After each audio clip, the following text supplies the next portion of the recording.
Bismillahirrahmanirrahim. Assalamualaikum warahmatullahi wabarakatuh. Baiklah anak-anak, coba kedua kelas siapkan terlebih dahulu. Sekalian nanti kita akan berdoa bersama. Nah, sekarang mari kita sama-sama mengangkat tangan untuk berdoa sebelum memulai belajar. Bismillahirrahmanirrahim. Rabbi zidni ilman warzuqni fahma.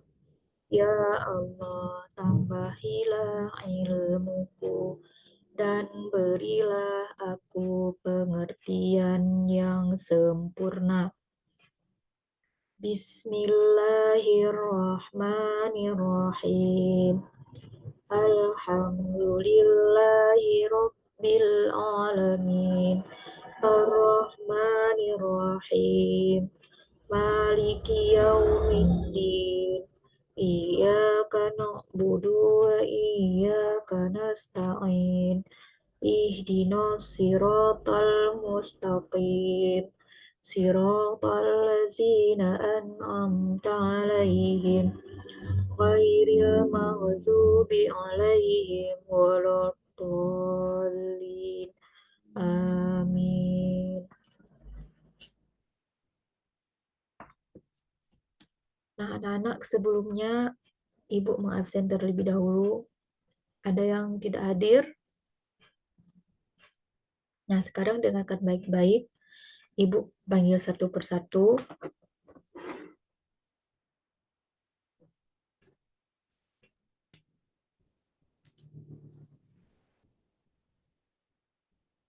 Sudah. Baiklah, anak-anak, hari ini kita berjumpa kembali pada pelajaran akidah akhlak.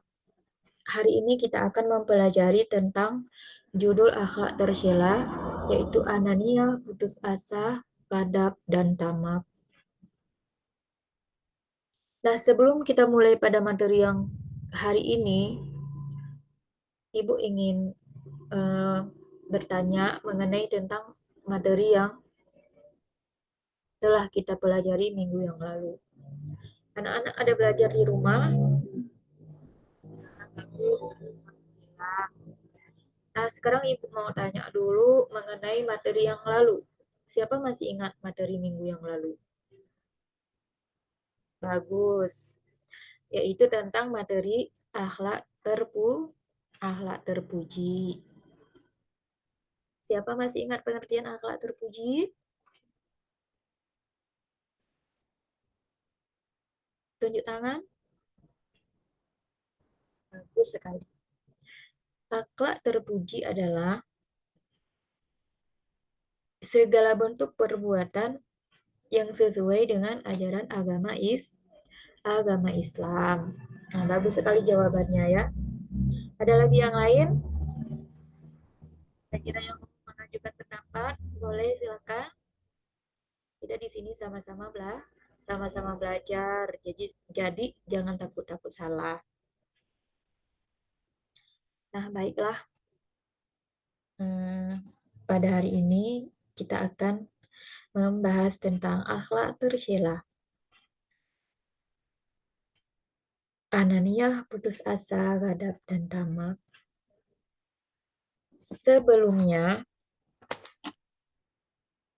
Sebelum kita mulai pada materi, Ibu akan menjelaskan mengenai tentang kompetensi dasar.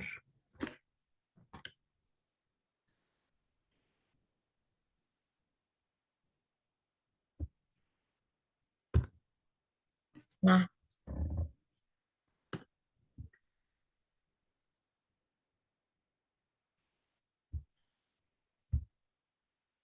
adapun pada pelajaran hari ini, Ibu akan membacakan kompetensi dasarnya. Yang pertama, memahami sifat-sifat tercela dalam kehidupan sehari-hari. 2, titik keempat ya, menunjukkan sikap menghindari sifat tercela sebagai implementasi dari pemahaman sifat tercela dalam kehidupan sehari-hari. Nah, nanti pada pembahasan ini, yang pertama kita akan memahami terlebih dahulu sifat-sifat tercela di dalam kehidupan sehari-hari.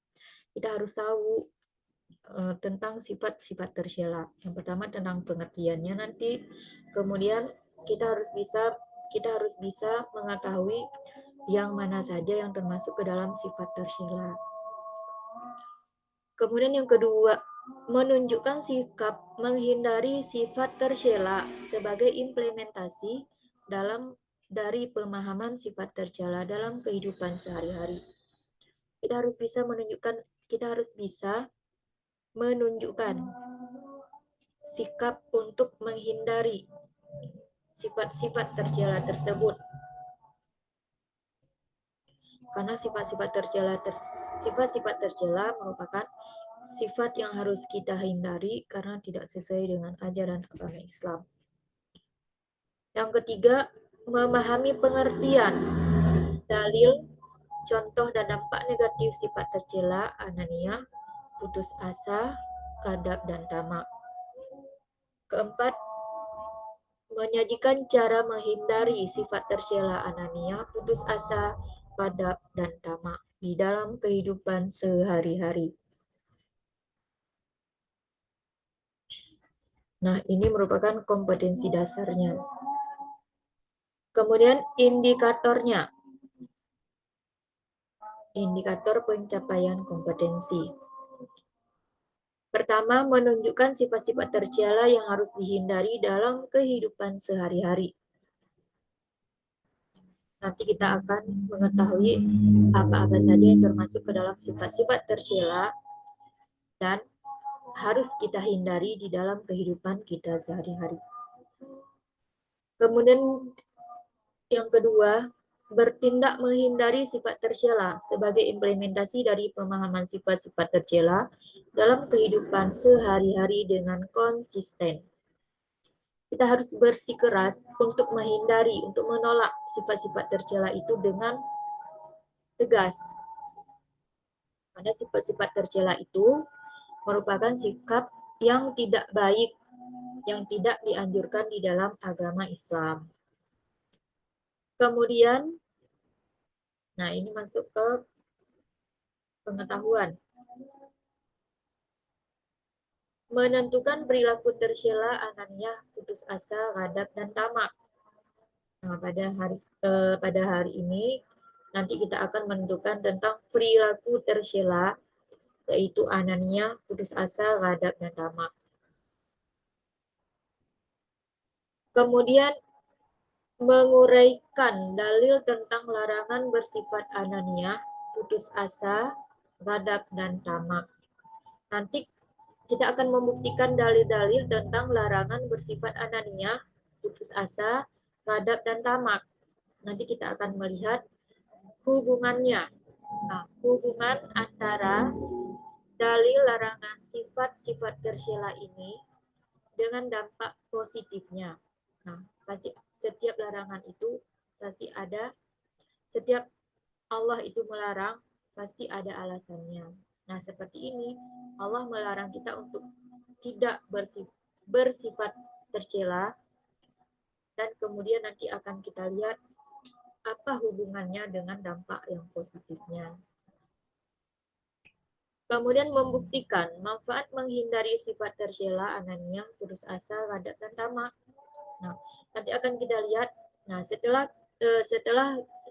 kita tahu tentang dalil ataupun tentang dalil larangan bersifat tercela, maka kita akan tahu nanti apa saja manfaat daripada kita menghindari sifat tercela tersebut. Seperti anania, putus asa, ghadab, dan tamak. Kemudian menunjukkan perilaku menghindari sifat tercela, ananiah, dan putus asa, ghadab, dan tamak.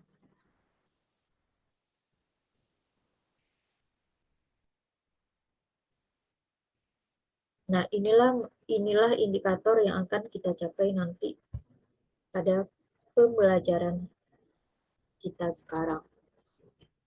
Kemudian selanjutnya tujuan pembelajaran. Nah, di sini Ibu akan menjelaskan ada beberapa tujuan dari pembelajaran kita. Setelah melaksanakan proses pembelajaran diskusi dan penugasan, peserta didik diharapkan mampu. Nah, nanti Ibu akan membagikan kalian nanti beberapa kelompok. Nah, kita akan buat diskusi serta Ibu akan kasih tugas-tugas. Yang pertama itu tujuannya memahami perilaku tercela, ananiah, dan putus asa adalah sifat yang dilarang dalam agama Islam dengan baik. 2. Menerapkan perilaku peduli, kerja keras, dan optimis sebagai implementasi cara menghindari perilaku ananiah dan putus asa dengan sungguh-sungguh. 3. Menguraikan pengertian, dalil, contoh, dan dampak negatif sifat ananiah dan putus asa dengan benar. Kemudian yang terakhir, memberikan contoh cara menghindari sifat tercela, ananiah, dan putus asa, padat dengan tamak di dalam kehidupan sehari-hari dengan baik. Nah, inilah beberapa tujuan pembelajaran yang akan kita capai pada pembelajaran kali ini. Nah, ini peta konsepnya. Akhlak tercela, nanti kita akan mempelajari tentang pengertian akhlak tercela. Kemudian baru kita macam-macam akhlak tercela seperti anania, putus asa, gadab, dan tamak. Kemudian nanti, setelah itu kita akan melihat dalil naqli tentang larangan berbuat anania, putus asa, gadab, dan tamak. Dan yang terakhir, contoh perilaku tercela anania, putus asa, dan gadab, dan tamak. Itu konsepnya.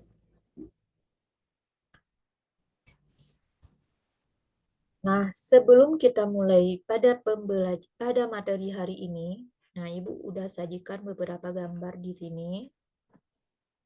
Ini gambar yang pertama. Coba semuanya perhatikan ke depan.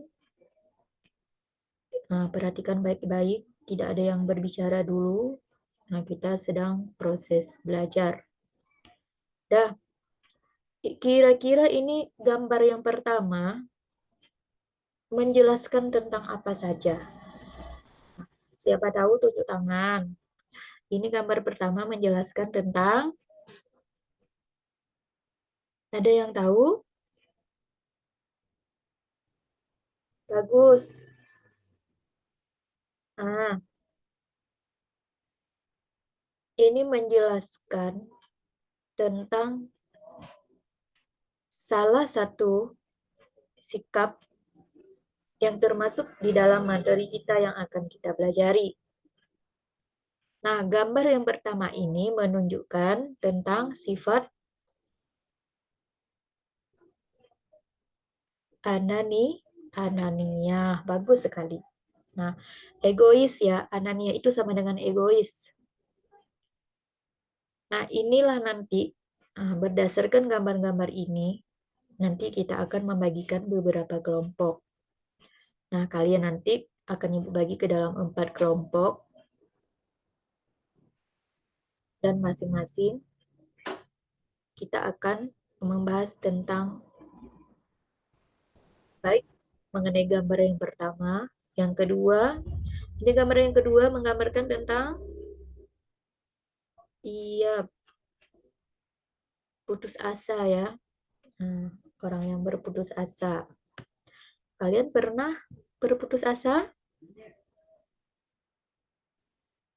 Alhamdulillah. Itu berputus asa merupakan perbuatan yang dilarang oleh Allah Subhanahu wa taala. Nah, di sini ada gambar yang ketiga. Ini gambar yang ketiga menjelaskan tentang seseorang yang sedang marah. Dan yang keempat,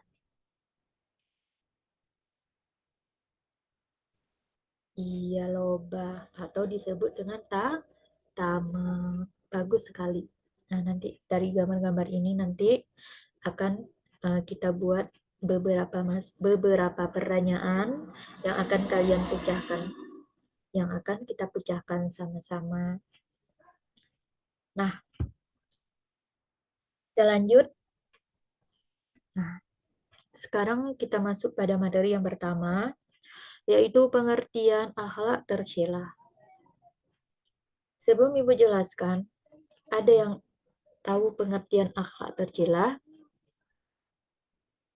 Coba siapa bisa menjelaskan pengertian akhlak tercela? Iya, akhlak tercela adalah segala bentuk perbuatan yang dilarang oleh Allah Subhanahu wa Ta'ala. Baik. Nah, sekarang coba sama-sama kita simak penjelasan Ibu terlebih dahulu. Menurut bahasa, akhlak merupakan tingkah laku, tabiat, atau perangai. Sedangkan menurut istilah, akhlak merupakan suatu pengetahuan yang menjelaskan tentang perbuatan yang baik serta buruk, mengatur perilaku manusia, serta mampu menentukan perbuatan akhir. Nah, maksud di sini, serta mampu menentukan perbuatan akhir. Nah, setiap kita itu pasti tahu mana yang baik dan mana yang tidak baik. Nah, jadi kita harus bisa memilih antara keduanya. Kemudian akhlak tercela, nah ini merupakan segala bentuk perbuatan yang tidak sesuai dengan aturan Allah dan Rasul-Nya, serta dipandang buruk berdasarkan norma dan hukum yang berlaku di masyarakat. Nah,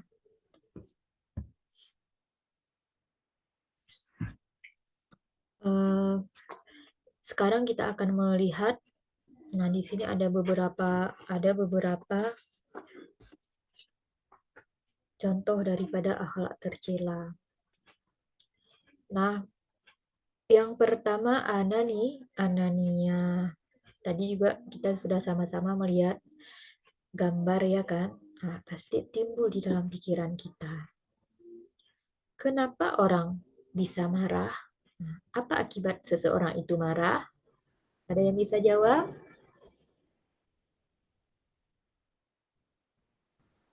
Iya, karena tidak tercapainya suatu keinginan. Yang lain? Bagus. Nah, di sini dijelaskan ananiah itu merupakan suatu sikap yang egois. Ananiah juga bisa disebut dengan egois, yaitu sifat yang menilai sesuatu berdasarkan kepentingan diri sendiri dan meremehkan orang lain. Perilaku ini harus dihindari karena tidak sesuai dengan ajaran Islam.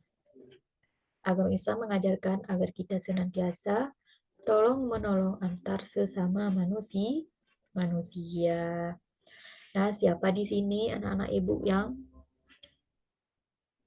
tidak pernah peduli terhadap teman, yang tidak pernah membantu teman ketika membutuhkan pertolongan? Ayo, siapa? Bagus, tidak ada ya. Nah, sebab kita tahu bersama bahwasanya egois itu tidak baik. Nah, mementingkan diri sendiri, tidak mau peduli terhadap orang lain. Nah, sebab kita hidup di dalam masyarakat, kita tidak hidup secara individu, tapi kita hidup secara berkelompok. Kita hidup sosial. Nah, jadi harus bisa kita tumbuhkan rasa sosial itu pada diri kita masing-masing. Nah, jadi sikap egois itu tidak baik. Lalu, di sini ada dalil tentang larangan bersikap ananiah. Firman Allah Subhanahu wa taala dalam Quran surah Luqman surat ke-31 ayat 18 yaitu wala tusa'ir qaddaka linnasi wala tamshi fil ardi marahan innallaha la yuhibbu kulla mukhtalin fakhur, yang artinya Dan janganlah kamu memalingkan mukamu dari manusia karena sombong. Dan janganlah kamu berjalan di muka bumi dengan angkuh. Sesungguhnya Allah tidak menyukai orang-orang yang sombong lagi membanggakan diri. Nah kan jelas-jelas di sini Allah itu melarang kita untuk bersikap anani, ananiyah. Ananiyah sama dengan marah. Orang yang melakukan ananiyah disebut dengan pemarah. Nah, Allah tidak menyukai orang-orang yang sombong dan membanggakan diri. Nah, jelas-jelas Allah tidak menyukai terhadap orang-orang yang bersikap marah. Maka kita semua harus menjauhi sikap marah. Sebab sikap marah itu merupakan tidak baik. Baik baik ini sikap marah itu bisa membahayakan diri kita sendiri maupun orang lain. Bahkan dengan sikap marah akan mengakibatkan terganggunya kesehatan kita sendiri. Itu bagi kita masing-masing. Nah, adapun bahaya yang ditimbulkan akibat perilaku anania, yang pertama, menimbulkan kekecewaan orang lain. Nah, karena kita memiliki sifat marah, maka akan menimbulkan kekecewaan terhadap orang lain. Ingat, kita tidak boleh mengecewakan orang lain, apalagi dikarenakan sikap kita yang marah tadi. Ingat, kedua, merusak hubungan persaudaraan. Karena seseorang tadi sudah kecewa terhadap sikap kita, jadi bisa merusak hubungan persaudaraan. Nah, hubungan persaudaraan kita itu sudah mulai renggang dikarenakan sifat pemarah kita. Kemudian memutuskan hubungan silaturahmi. Kalau hubungan persaudaraan itu sudah renggang, maka sudah pasti hubungan silaturahmi itu tidak akan terjadi lagi. Nah, kemudian dijauhi dalam pergaulan dan dikucilkan oleh orang lain. Kalau kita memiliki sifat marah, maka di dalam kehidupan sehari-hari kita pasti akan dijauhi oleh orang lain. Nah, pasti orang-orang tidak akan mau berteman dengan kita, sebab mereka pasti takut. Kadang-kadang mereka pasti takut apabila kalau berteman dengan kita, kalau kita sering-sering marah. Nah, apa-apa kita langsung memarahi orang lain tanpa mengetahui permasalahan terlebih dahulu. Kemudian kaku dalam pergaulan. Nah, bagaimana yang maksud dengan kaku dalam pergaulan? Kita tidak bisa berteman dengan orang lain. Nah, itu maksudnya kaku dalam pergaulan. Karena kita merasa tidak penting terhadap orang lain. Sehingga itu kita sulit mencapai ketentraman hidup bersama.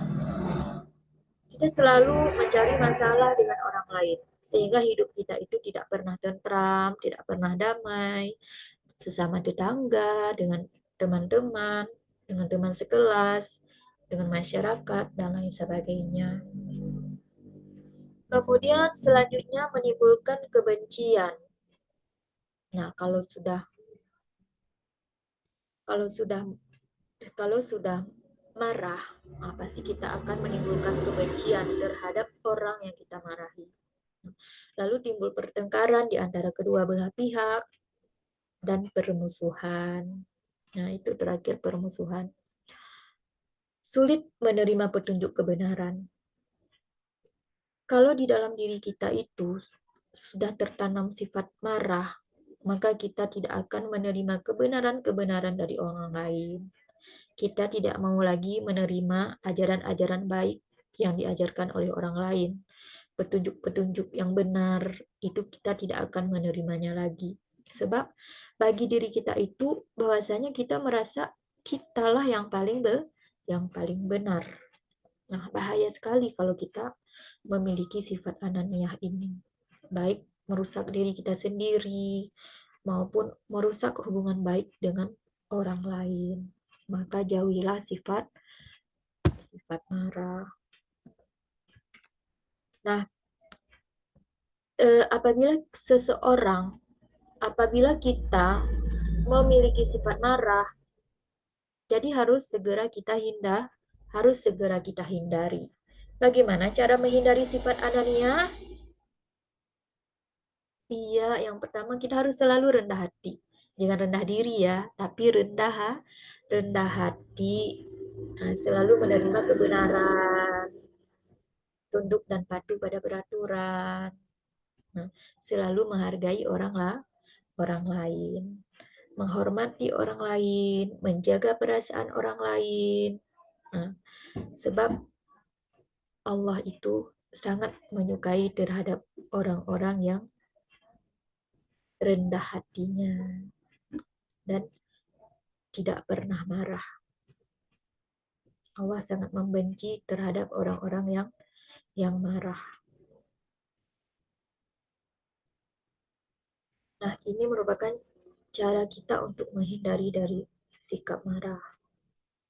Supaya marah itu tidak tertanam di dalam jiwa kita masing-masing. Sebab sikap marah itu sangat berbahaya, baik bagi kita maupun bagi orang lain.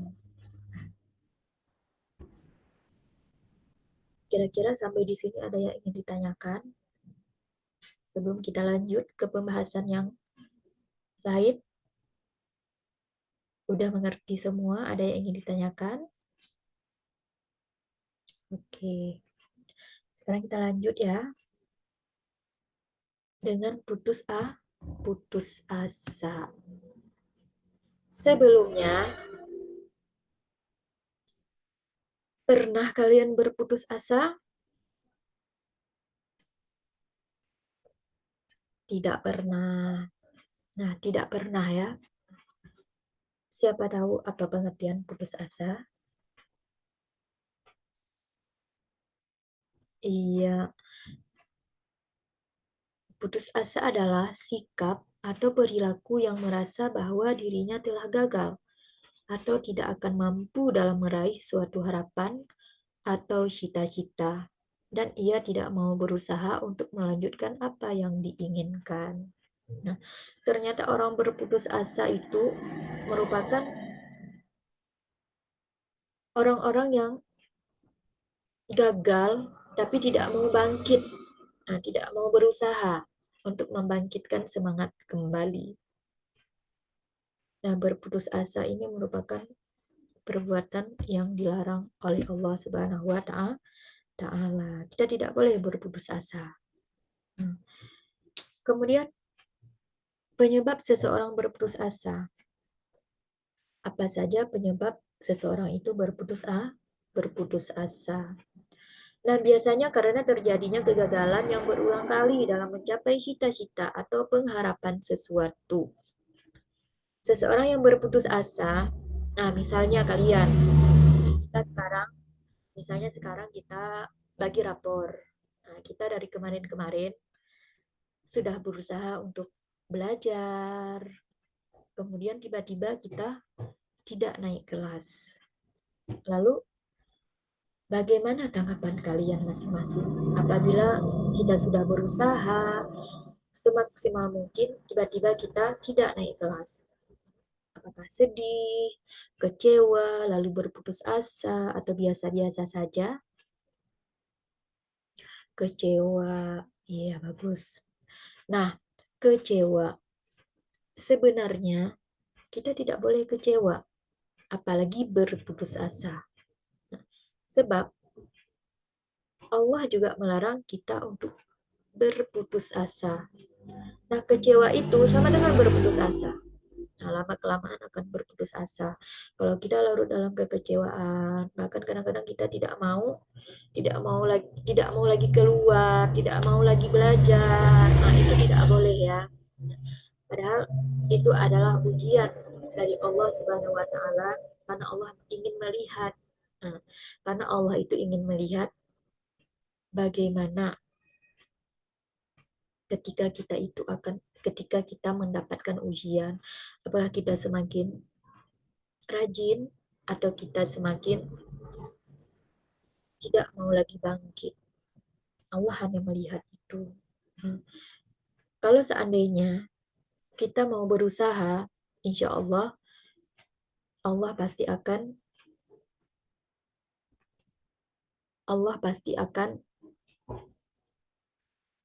memberikan yang terbaik untuk kita. Nah, mungkin selama ini kita udah berusaha, semaksimal mungkin. Mungkin kita masih kurang berdoa, masih kurang bersyukur sama Allah. Nah, jadi dari situ kita bisa melihat, kita bisa menyadari, nah di mana kesalahan kita. Jadi kita harus bisa memperbaikinya kembali. Mungkin Allah ingin kita untuk kembali kepadanya. Nah, seperti itu. Jadi meskipun apapun yang kita inginkan belum tercapai, tapi teruslah berusaha dan semangat. Jangan sampai putus semangat, lalu berputus asa. Nah, karena Allah melarang kita untuk berputus asa sesuai dengan firman-Nya ini Quran surah Yusuf ayat 87, wala tai'asu mir rauhillahi innahu la yai'asu mir rauhillahi illal kumul kafirun. Artinya, dan janganlah kamu berputus asa dari rahmat Allah. Sesungguhnya yang berputus asa dari rahmat Allah hanyalah orang-orang kafir. Nah, di sini kan jelas-jelas Allah melarang kita untuk tidak berputus asa. Allah melarang kita agar kita tidak berputus asa. Sebab rahmat Allah itu sangat luas. Nah, kita harus mampu berusaha.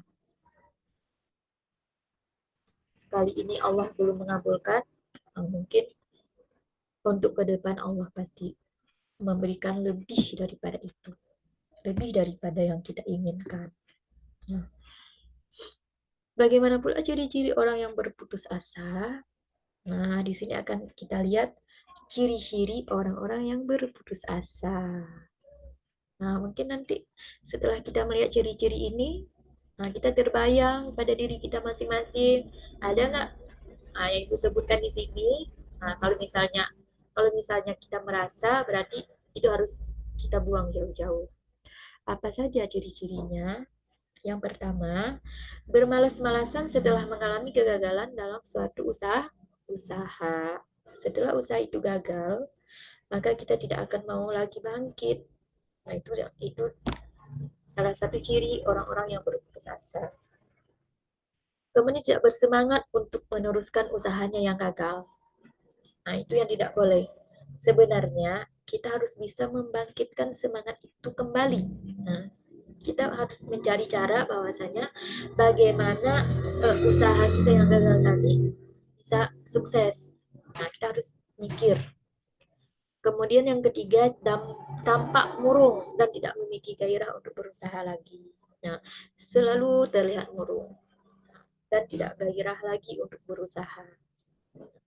Kemudian mudah terpancing emosinya. Nah, ternyata orang-orang yang berputus asa itu dia mudah sekali terpancing emosi. Apa-apa yang kita ngomong, apa-apa yang kita ucapkan, dia mudah sekali tersinggung. Padahal kita mungkin bersenda gitu kan. Nah, karena dia itu sedang berputus asa, maka dia akan mudah terpancing emosinya sehingga cepat marah walaupun dengan sebab yang kecil saja. Nah, hati-hati kita jangan sampai berputus asa dari rahmat Allah. Nah, apa saja dampak negatif dari putus asa? Nah, yang pertama seperti Ibu jelaskan tadi, yang pertama merugikan diri sendiri karena membuang waktu, energi, dan potensi yang kita miliki. Potensi yang ada itu harus kita kembangkan. Jangan sampai drop. Nah, jangan sampai gara-gara kita tadi keinginan kita tidak tercapai, jadi waktu kita terbuang, energi kita tidak berguna, dan potensi kita itu tidak kita kembangkan. Harus mengembangkan wawasan. Kemudian susah untuk mencapai kemajuan karena tidak berani berbuat, khawatir mengalami kegagalan lagi. Nah, ini yang tidak boleh ya. Kita terus mencoba. Nah, seseorang yang ingin sukses pasti mencoba Nah, kita belajar dari kegagalan. Segala sesuatu, orang-orang sukses itu, mereka juga pernah gagal sebelumnya. Dari kegagalan-kegagalan itu, kita belajar untuk menjadi sukses.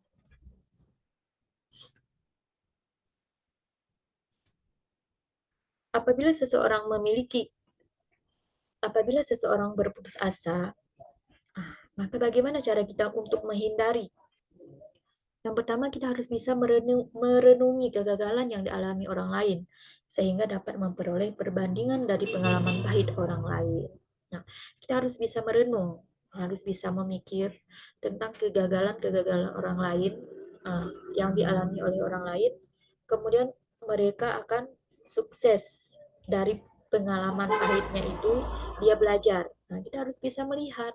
Nah, kemudian selalu yakin bahwa Allah akan memberi jalan keluar atas persoalan yang dihadapi apabila dirinya dekat dengan Allah Subhanahu wa Ta'ala.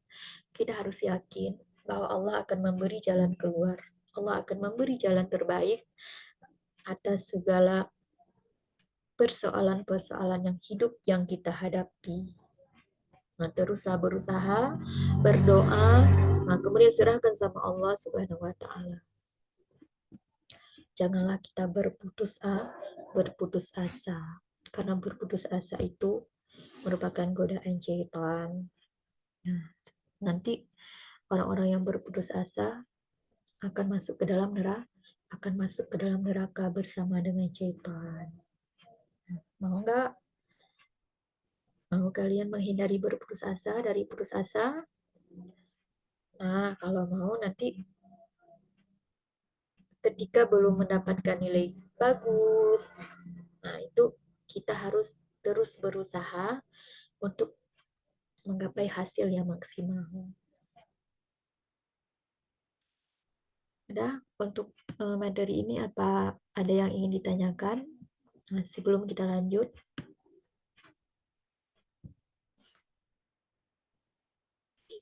baiklah. Sekarang kita masuk materi kadab. Apa yang dimaksud dengan kadab? Pernah kalian mendengar kata kadab? Pemarah. Bagus. Gadab atau pemarah? Nah, ini ada dua. Kalau pemarah artinya orangnya ya. Pemarah itu orangnya, orang yang suka marah. Sedangkan marah berarti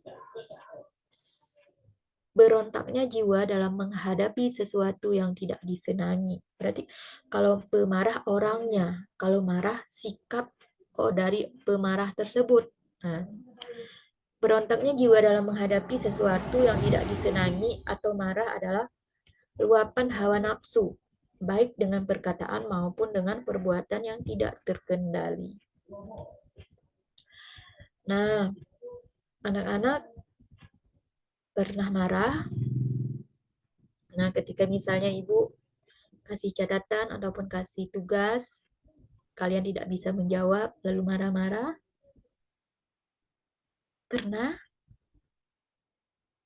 Oh, tidak. Ada juga yang marah-marah.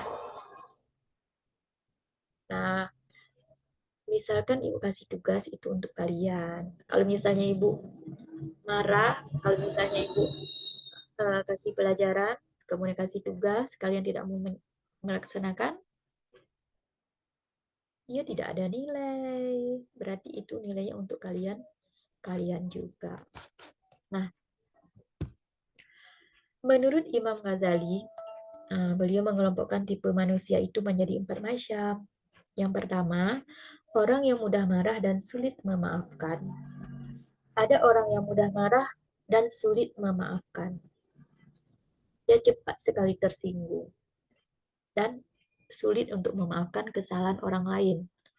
Tipe yang kedua, orang yang mudah marah dan mudah memaafkan. Dia mudah marah, tapi mudah memaafkan. Kemudian tipe yang ketiga, orang yang sulit marah dan sulit memaafkan. Nah, orang itu sulit marah dan sulit memaafkan. Sekali marah, sekali dia marah, nah dia jarang marah, tapi sekali dia marah, dia sulit untuk memaafkan kesalahan orang lain. Kemudian tipe yang keempat, orang yang sulit marah. Nah, dia tidak pernah marah, jarang dia marah, dan mudah memaafkan kesalahan orang lain. Nah, dia tidak marah, tapi mudah sekali untuk memaafkan kesalahan orang lain. Di antara keempat-empat ini, di antara keempat-empat tipe, nah, jadi tipe yang keempat ini merupakan tipe yang harus kita tanamkan pada diri kita masing-masing. Orang yang sulit marah dan mudah untuk memaafkan. Nah, di sini ada beberapa dalil tentang larangan sikap marah. Sabda Rasulullah Shallallahu Alaihi Wasallam yang artinya, sesungguhnya marah itu dari setan, dan sungguh setan itu dijadikan dari api, dan sungguh api itu dapat padam dengan air. Jika seseorang kamu marah, segera berwudu. Nah, jadi, melalui hadis ini, ini juga bisa kita ambil pelajaran. Kalau kita sedang marah, maka hendaklah berwudu. Bagus sekali. Nah, apabila kita berwudu, jadi setelah itu marah yang terdapat di dalam hati kita itu akan padam dengan sendirinya. Nah, ini juga ini juga ada salah satu firman Allah, Quran Surah Ali Imran ayat 134. Allazina yunfiquna fis sarra'i wat dharra'i wal kadhiminal ghaidha wa afina 'anil nasi wallahu yuhibbul muhsinin. Yang artinya, orang-orang yang menafkahkan hartanya baik di waktu lapang maupun sempit, dan orang-orang yang menahan amarahnya dan memaafkan kesalahan orang. Allah menyukai orang-orang yang berbuat kebajikan. Ini ada hubungannya dengan pendapat Imam Ghazali yang poin keempat, tipe orang yang keempat. Dia tidak mudah marah dan mudah sekali memaafkan orang lain. Orang yang dapat menahan amarah merupakan salah satu ciri orang yang muttaqin.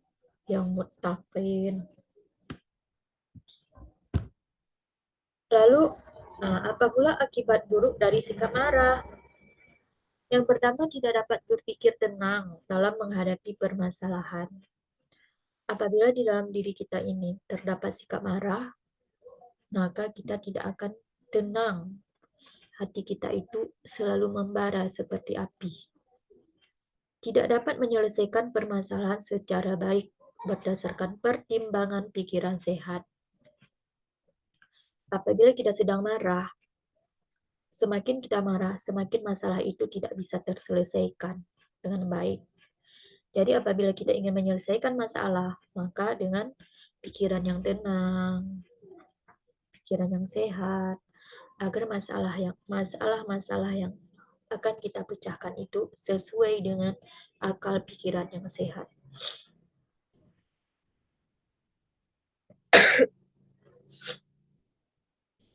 Kemudian yang ketiga, jika sering terjadi, dapat menimbulkan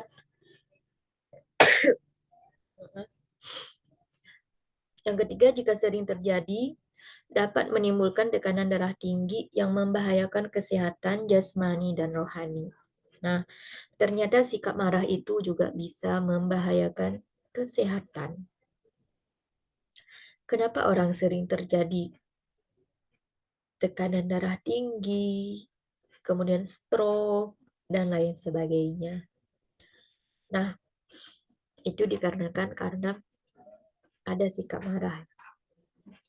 Kemudian keempat, sikap gadap dapat menimbulkan kekecewaan atau sakit hati orang lain. Karena sikap marah yang ada sama kita itu menimbulkan kekecewaan atau sakit hati orang lain.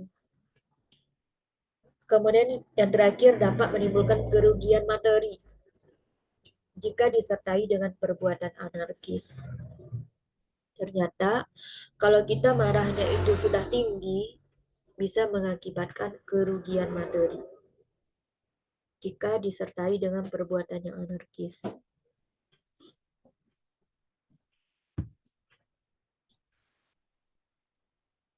Sebagai orang yang beriman dan bertakwa, maka kita harus menghindari sikap marah dengan cara: satu, meredam kemarahan dengan kesabaran. Dua, hati yang sabar akan membawa seseorang untuk berpikir secara cermat dalam menghadapi suatu permasalahan. Nah, kita harus meredam kemarahan yang ada dengan sabar, dengan rasa sabar.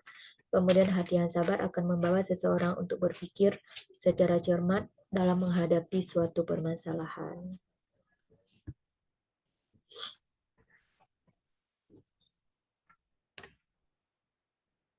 Nah, kira-kira sampai di sini dulu ada yang ingin ditanyakan? Nanti Ibu akan kasih pertanyaan. Nah, nanti Ibu akan kasih pertanyaan berdasarkan materi-materi yang sudah Ibu jelaskan. Nah, sekarang kita masuk materi tentang tamak. Nah, tadi gadap, sekarang tamak.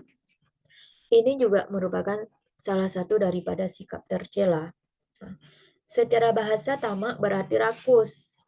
Sedangkan menurut istilah, tamak adalah cinta kepada dunia atau harta terlalu berlebihan tanpa memperhatikan hukum haram yang mengakibatkan adanya dosa besar.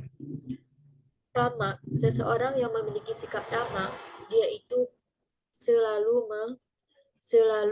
memikirkan masalah dunia. Nah, yang terpikir di dalam hatinya itu adalah tentang harta, terbuai oleh dunia. Dia tidak mau lagi untuk melaksanakan perintah Allah dan Rasul-Nya. Tidak mau bersedekah, lalai dengan dunia, terlalu cinta kepada harta, terlalu berturut hawa nafsunya.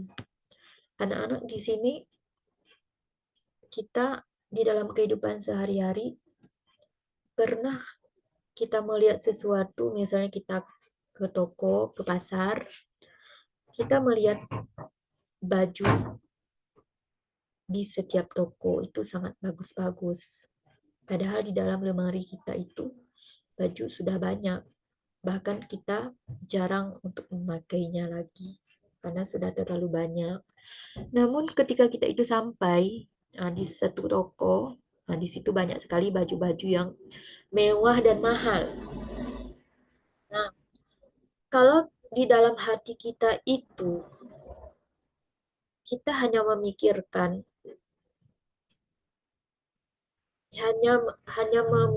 nafsu, pasti baju itu akan kita borong. Nah, padahal uang kurang. Tapi karena di dalam hati kita itu bagaimanapun caranya, itu baju harus bisa saya miliki. Nah, jadi pasti menggunakan metode-metode sendiri, kredit ataupun utang. Nah, yang penting yang kita inginkan itu tercapai. Nah, padahal itu tidak boleh. Hidup itu kita harus selaraskan, harus kita seimbangkan. Jangan terlalu kita memikirkan tentang dunia yang hampa ini. Dan jangan kita terlalu memikirkan tentang harta.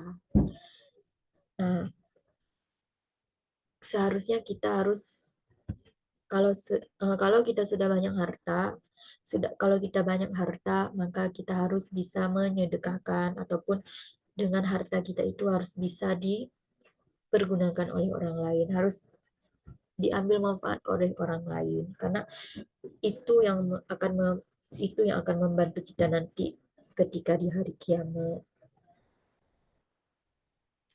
Kemudian, nah, sekarang kita lihat pengertian tamak. Tamak adalah sikap rakus terhadap hal-hal yang bersifat duniawi, sehingga menyebabkan manusia menjadi hina. Sifat ini digambarkan oleh Rasulullah Shallallahu Alaihi Wasallam. Melalui orang yang haus yang hendak minum air laut, semakin banyak ia meminum air laut, semakin bertambah rasa dahaganya. Nah, maksudnya di sini, yang tamak, seseorang yang bersifat rakus, dia itu semakin banyak harta, maka dia itu semakin tidak mensyukuri. Nah, dia masih juga merasa kurang. Dia tidak dia tidak puas-puas dengan harta yang ia miliki. Sehingga dia itu semakin jauh dengan Allah Subhanahu wa taala. Kemudian perilaku orang yang tamak. Yang pertama, orang yang tamak senantiasa lapar dan dahaga akan kehidupan dunia. Dia tidak pernah merasa cukup terhadap apa yang telah diberikan oleh Allah.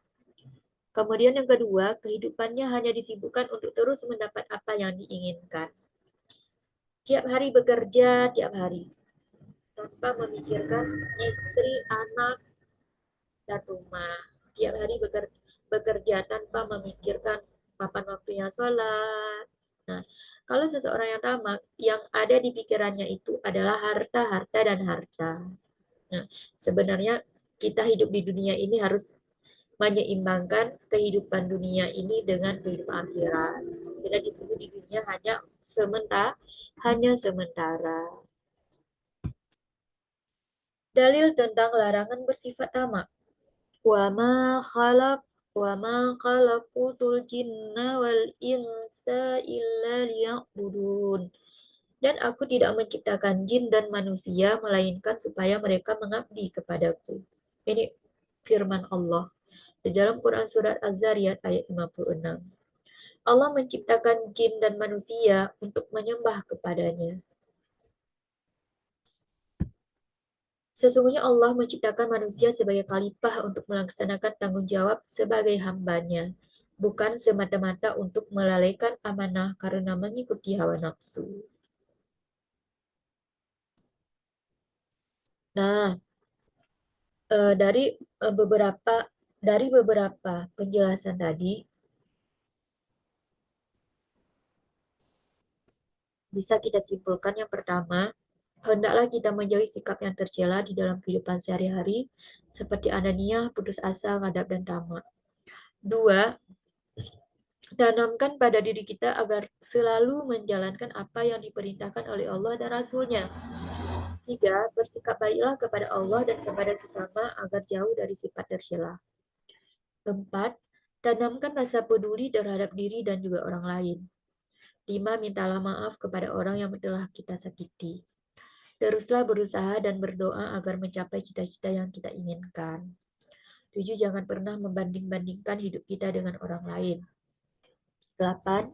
Selalu menjaga rasa persaudaraan dan tali silaturahmi. Tanamkan sikap sosial terhadap sesama. Dan jangan pernah mengikuti hawa nafsu. Nah, inilah beberapa pengertian mengenai tentang akhlak tercela pada hari ini. Nah, Ibu rasa eh, cukup sampai di sini dulu materi kita pada hari ini. Untuk ke depan, kita akan mempelajari, untuk ke depan kita akan membagikan kelompok ya. Nah, kita akan membahas tentang beberapa pertanyaan yang akan Ibu ajukan. Nanti kita akan membuat kelompok dan kalian di rumah jangan lupa belajar, kemudian cari materi-materi yang ada kaitannya dengan materi kita. Nah, yang bisa kalian angkat nanti, yang bisa memecahkan masalah, kemudian yang bisa untuk sebagai bahan belajar. Nah, untuk hari ini cukup sampai di sini. Kita sama-sama membaca hamdalah di dalam hati, kemudian membaca alhamdulillah. Semoga ilmu yang kita dapat hari ini menjadi berkah dari Allah Subhanahu wa taala. Amin. Assalamualaikum warahmatullahi wabarakatuh.